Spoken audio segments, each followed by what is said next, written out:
Imagine a man who actively champions this world, not as some fringe extremist shouting into the void, but as a prominent voice, a darling of a major political movement, and a self proclaimed Christian leader. This isn't a dystopian novel.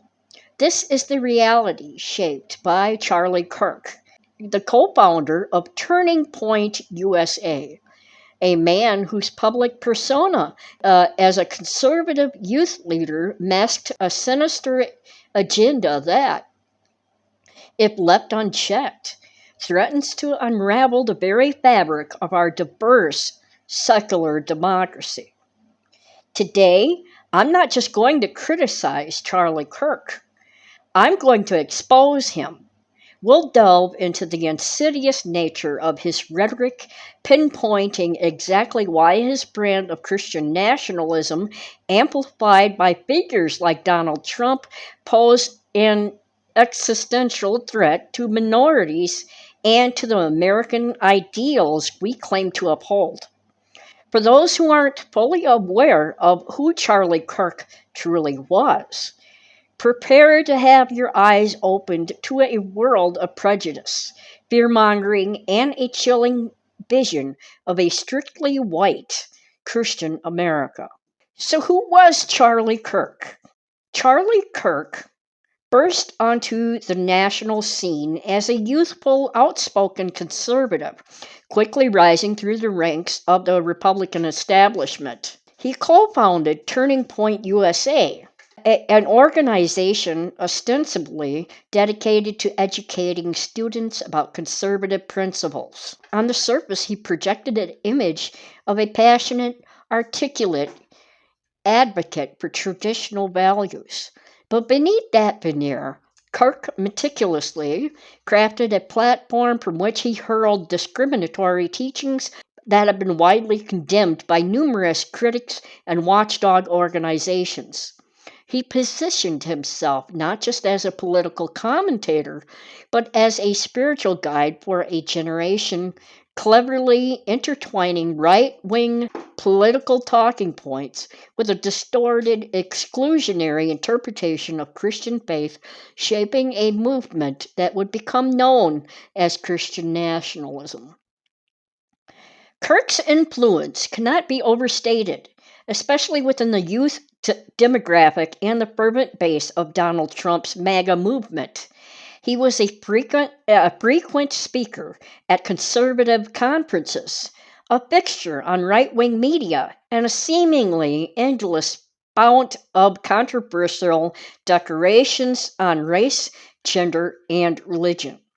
His words were not mere opinions, they were often deliberate provocations designed to inflame, divide, and normalize bigotry under the guise of common sense or Christian values.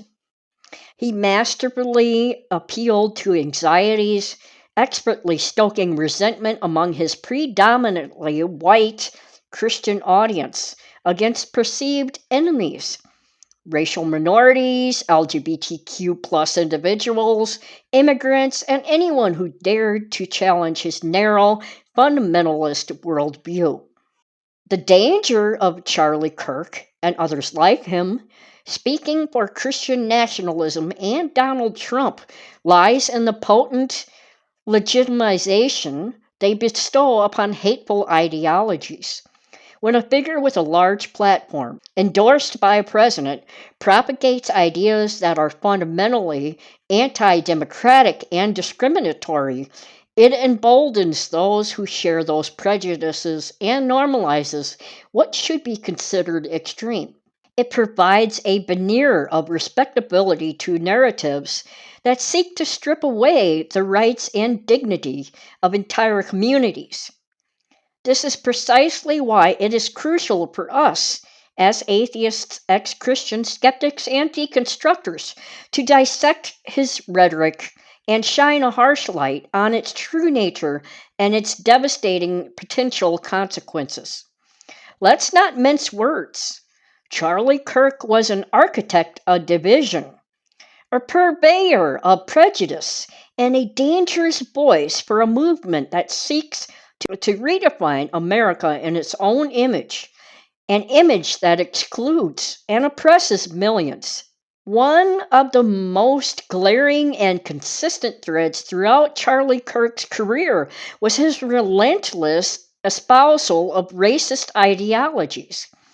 He didn't just flirt with racism, he embraced it, repackaged it, and presented it as a legitimate critique of modern society. Perhaps one of his most infamous and chilling statements was his characterization of the Civil Rights Act of 1964 as a huge mistake and an anti white weapon. Let that sink in for a moment. This landmark legislation, which outlawed discrimination based on race, color, religion, sex, or national origin, the very cornerstone of modern equality in America, was, in Kirk's view, it was an error in Kirk's view. He claimed it led to a permanent bureaucracy promoting diversity, equity, and inclusion, otherwise known as DEI. This isn't a casual disagreement. It's a wholesale rejection of the fundamental principle that all humans deserve equal rights and protections. To call the Civil Rights Act an anti white weapon is not only historically illiterate, but a deeply racist dog whistle designed to incite white resentment by framing efforts towards equality as an attack on white people. It's an attempt to turn back the clock to an era when white supremacy was legally codified, rebranded as a fight for freedom. For those of us who value a society where human dignity is universal, these words are not just offensive, they are a direct assault on the moral fabric of our nation. His disdain for racial justice extended to his criticism of Martin Luther King Jr., whom he referred to as unlawful and a mythological anti racist creation.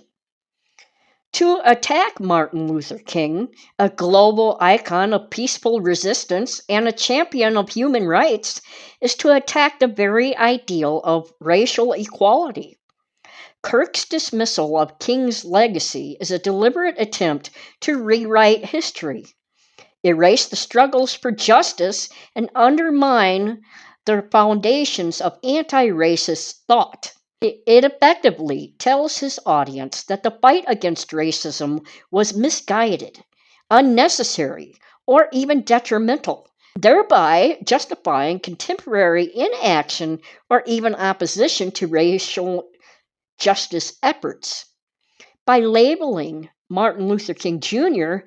a mythological creation, Kirk sought to strip away the historical authenticity and moral authority of the civil rights movement, leaving a vacuum ripe for his own divisive narratives.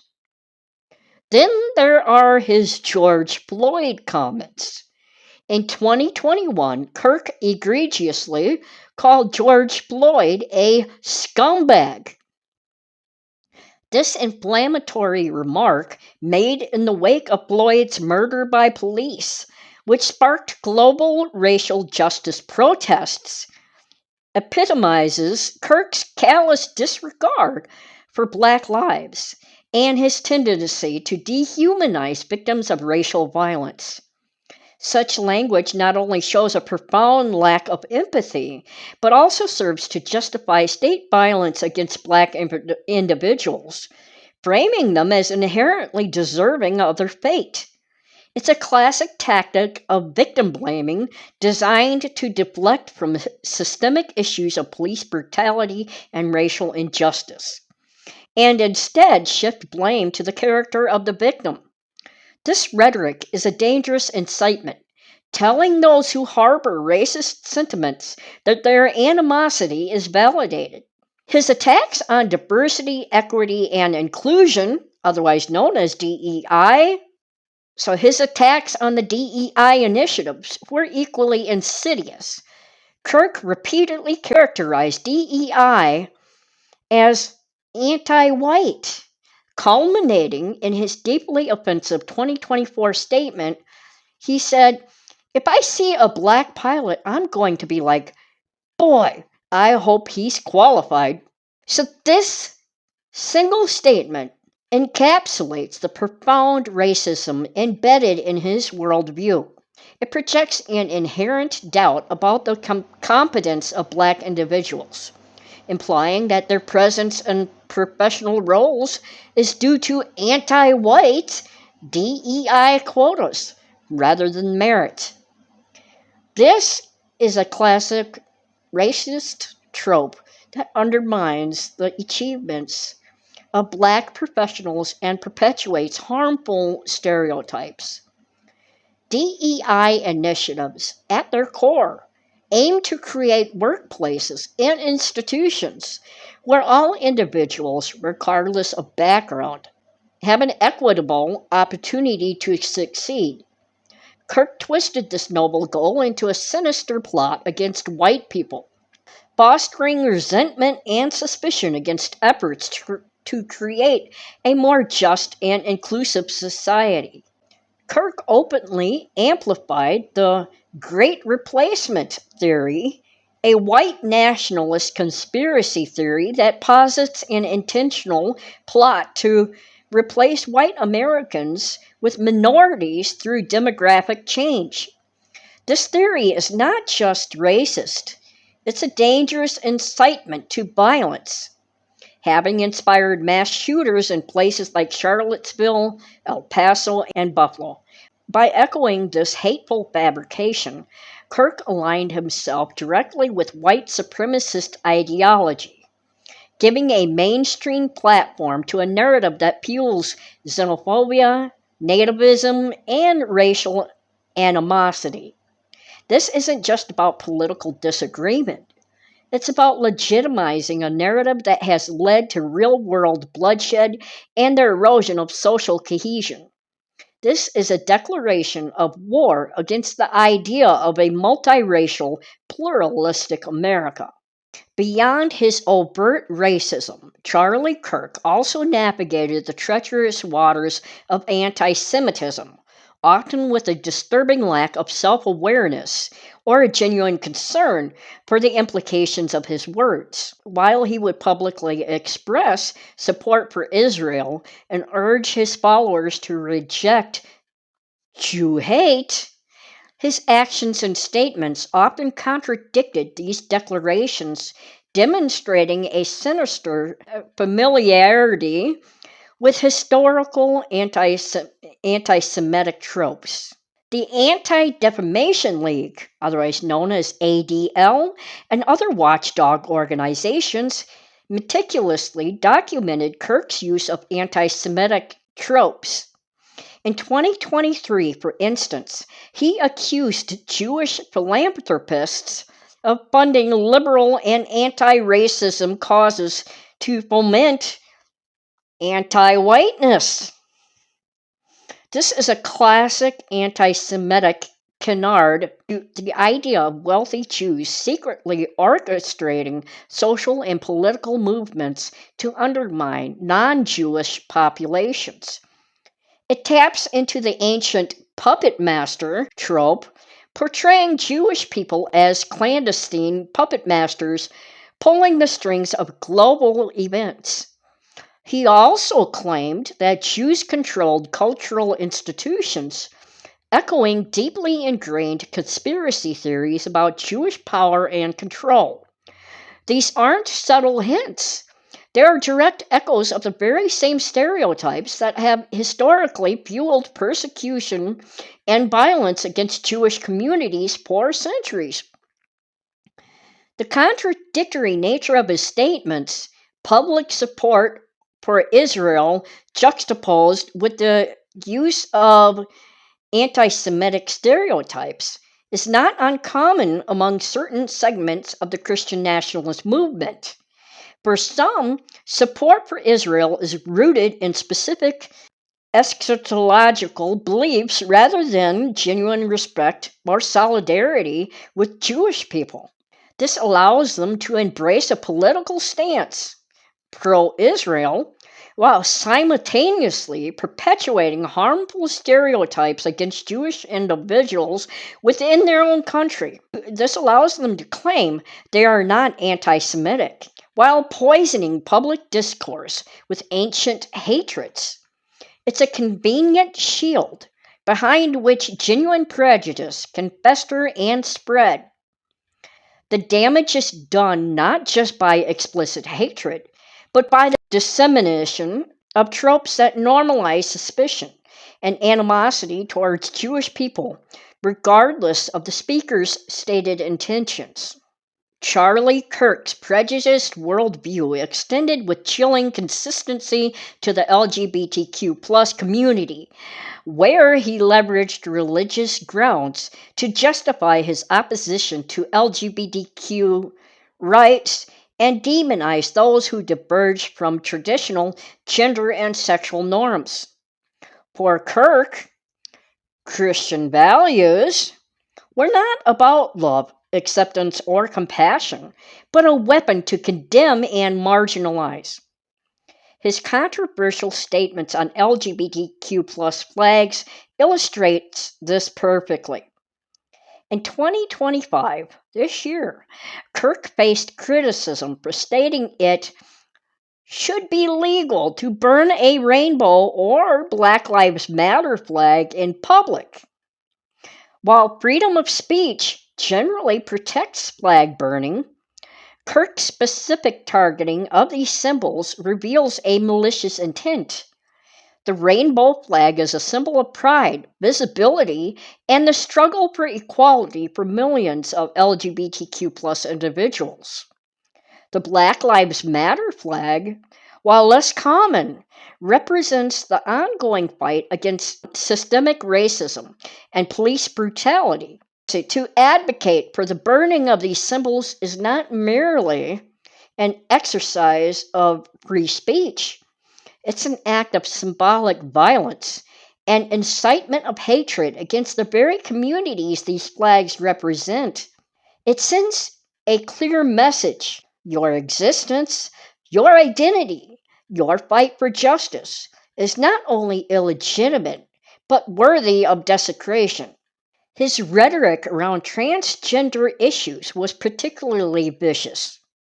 He constantly demonized the transgender community, portraying trans people as a threat to societal norms, to children, and even to common sense. He explicitly called for a ban on gender-affirming healthcare, which is life-saving medical care for many transgender individuals. This is not merely a policy disagreement. It's an attack on the bodily autonomy and mental well-being of a vulnerable population. By demonizing trans people, Kirk contributed to a climate of fear and hatred that directly results in increased discrimination, violence, and mental health crises within the transgender community. He amplified misinformation and fear, making it harder for trans individuals to live safely and authentically. Moments before Charlie Kirk was shot and killed, while speaking at an event in Utah, someone asked this, quote, "Do you know how many transgender Americans have been mass shooters over the last 10 years?" End quote. Kirk responds and says, quote, "Too many," end quote. This brief exchange, though hypothetical in its framing, perfectly encapsulates the malice and dangerous scapegoating at the heart of Kirk's rhetoric. My question that I want to raise to my audience is this: what's the difference between a transgender mass shooter and a heterosexual mass shooter? Nothing. The only difference is in how they identify as a sex and a gender. And statistically, there are vastly more heterosexual individuals who commit mass shootings than transgender individuals. So why should we add what sex or gender they identify as when naming these mass shooters? Their sex or gender doesn't matter. It's what they are doing with the weapon in their hand that does matter. And the answer to why the word transgender is weaponized in this context is painfully clear. It's because MAGA and Trump and their allies, like Charlie Kirk, have it out for transgender people. They exploit fear and ignorance, creating an other to blame for societal ills, deflecting from the real causes of violence and consolidating political power through division. This is not about public safety. It's about political theater and the wholesale dehumanization of a minority group for ideological gain. Charlie Kirk's web of prejudice extended even further, solidifying his role as a purveyor of fear and control. His unwavering promotion of Christian nationalism is perhaps the most overarching and dangerous aspect of his ideology. Kirk openly advocated for the idea that Christian values should dominate the United States government and society. This isn't about individual faith, it's about establishing a theocracy where the rights of non Christians and even Christians who don't adhere to his narrow interpretation would be subjugated. Christian nationalism abrogates the foundational American principle of separation of church and state, threatening religious freedom for all, including atheists like us, and imposing a singular, exclusionary religious worldview on an incredibly diverse nation. It's a direct assault on the pluralism and secularism that allow diverse beliefs and non beliefs to coexist. In 2025, this year, Kirk made remarks linking a Muslim political candidate to Al Qaeda and claiming Islam is at odds with Western values. This is classic xenophobia and fear mongering, designed to demonize an entire religion and its adherents, fostering suspicion and prejudice against Muslim Americans. It's an attempt to otherize a significant portion of the global and American population, portraying them as an existential threat rather than fellow citizens or human beings. And for those who value intellectual freedom, TPUSA's creation of a professor watch list was a chilling McCarthyite tactic. This initiative listed academics accused of promoting leftist ideologies, drawing widespread criticism for potentially intimidating professors and threatening academic freedom. It was a thinly veiled attempt to silence dissent, control narratives, and enforce ideological conformity within educational institutions, an echo of historical authoritarian regimes that sought to purge perceived enemies from intellectual spaces. Donald Trump's endorsement of Charlie Kirk speaks volumes. Trump claimed Charlie Kirk was a really great man. That statement in itself should raise every single red flag for anyone paying attention. If Donald Trump and his MAGA Republican base thought Charlie Kirk was a great guy and claimed he stood for American values, then something is totally twisted and wrong with this. Genuine American values include freedom for all, anti-discrimination laws, and freedom for all when it comes to what religion they are or no religion at all. Instead, Charlie Kirk and many other religious fanatics tied to Donald Trump and MAGA are Christian nationalists intent on taking over the government and taking away the rights of minorities. They want a strictly white, conservative, Christian, and heterosexual America, where anyone who deviates from that narrow mold is marginalized, oppressed, or erased. Donald Trump is an asshole.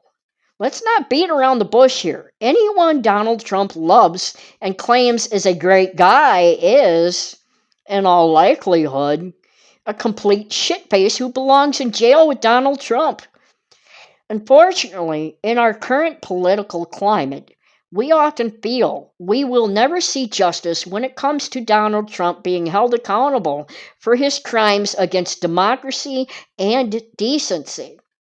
And with the murder of Charlie Kirk, it will create more harm than good, as Donald Trump is stirring up his MAGA Christian nationalist base against liberals, or Democrats, whichever term you choose to use, who often speak against Donald Trump.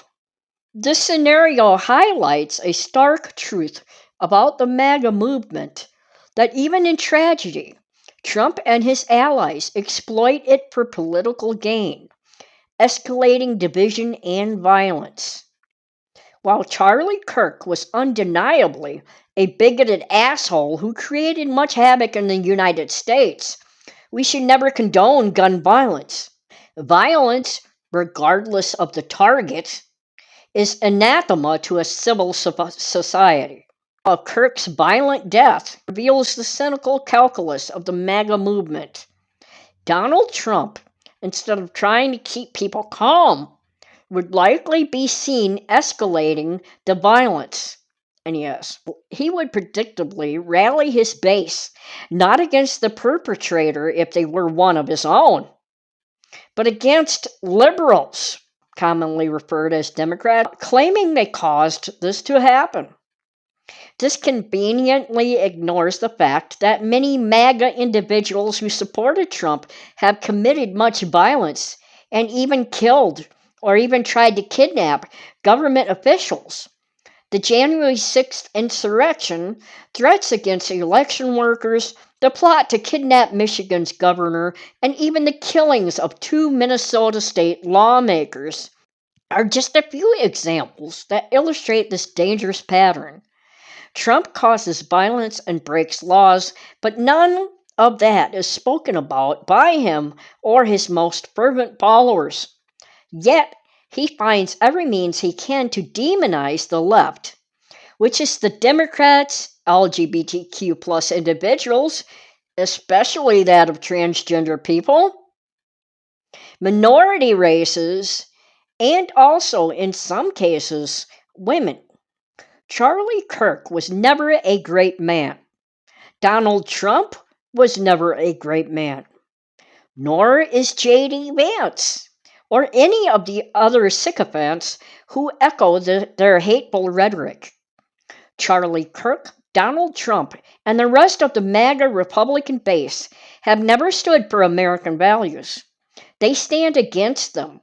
They seek to create their own version of a nationalist exclusionary state directly reminiscent of the darkest chapters of history, with echoes of 1930s Nazi Germany, where one group is deemed superior and all others are targets. That is where we are going if we do not actively resist. As you've heard about Charlie Kirk's cruel, discriminatory, and dangerous rhetoric, his attacks on civil rights, his dehumanization of minorities, his promotion of Christian nationalism, how did you feel about him doing these cruel things? Did it resonate with the reasons you left your faith or started your journey of deconstruction? Did it confirm the secular imperative for a truly pluralistic society? And perhaps more importantly, looking at the broader picture, what damage do you feel MAGA Christian nationalism is causing to minorities here in America? From the erosion of voting rights to the attacks on LGBTQ plus healthcare, from the proliferation of hate speech to the rise in real world violence, the impact is undeniable.